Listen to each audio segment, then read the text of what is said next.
Selamat pagi, perkenalkan nama saya Made Sangkatmajo dari kelas manajemen 23A dengan NPM 234111079 ingin mempresentasikan tugas komunikasi bisnis. Pengertian komunikasi bisnis adalah kemampuan komunikasi merupakan keterampilan yang sangat penting dan harus dimiliki oleh setiap individu. Kemampuan komunikasi bisnis yang baik dapat mempermudah seseorang dalam berinteraksi dengan rekan bisnis, pelanggan, dan karyawan. Selain itu, kemampuan komunikasi yang baik juga dapat memperbaiki kinerja organisasi dan membantu dalam mencapai tujuan bisnis yang telah ditetapkan.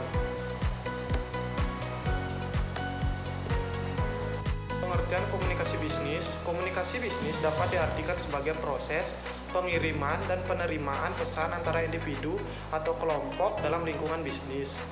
Menurut Rosbal, komunikasi bisnis adalah suatu tindakan pertukaran informasi, ide, gagasan, instruksi, dan sebagainya yang disampaikan secara personal maupun non-personal melalui simbol atau sinyal untuk mencapai tujuan dalam sebuah organisasi.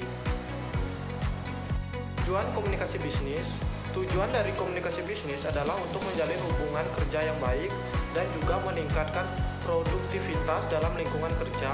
Melalui komunikasi yang efektif, seseorang dapat menyampaikan pesan secara jelas dan menghindari kesalahpahaman antara pengirim dan penerima pesan.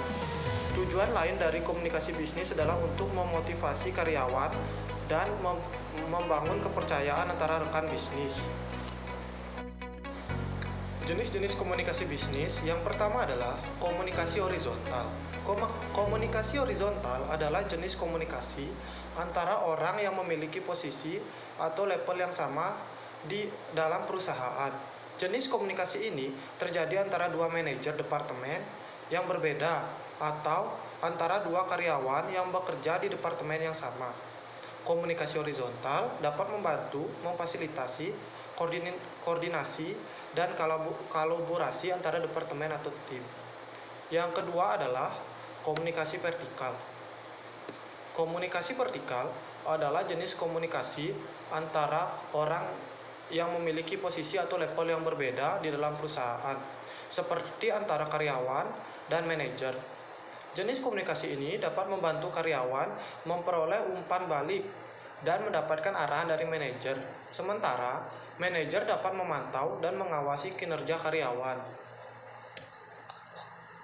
Ketiga adalah komunikasi diagonal. Komunikasi diagonal adalah jenis komunikasi antara orang yang memiliki posisi atau level yang berbeda di dalam perusahaan, yang tidak secara langsung terkait, seperti antara karyawan di departemen yang berbeda. Jenis komunikasi ini dapat membantu atau meningkatkan keterbukaan dan memfasilitasi kolaborasi antara departemen atau tim yang berbeda. Selanjutnya adalah teknik komunikasi bisnis. Yang pertama adalah mendengarkan aktif, yang kedua adalah menggunakan bahasa yang tepat, yang ketiga adalah menjaga kontak mata, yang keempat adalah menjaga emosi. Sekian presentasi dari saya ucapkan terima kasih. Selamat pagi.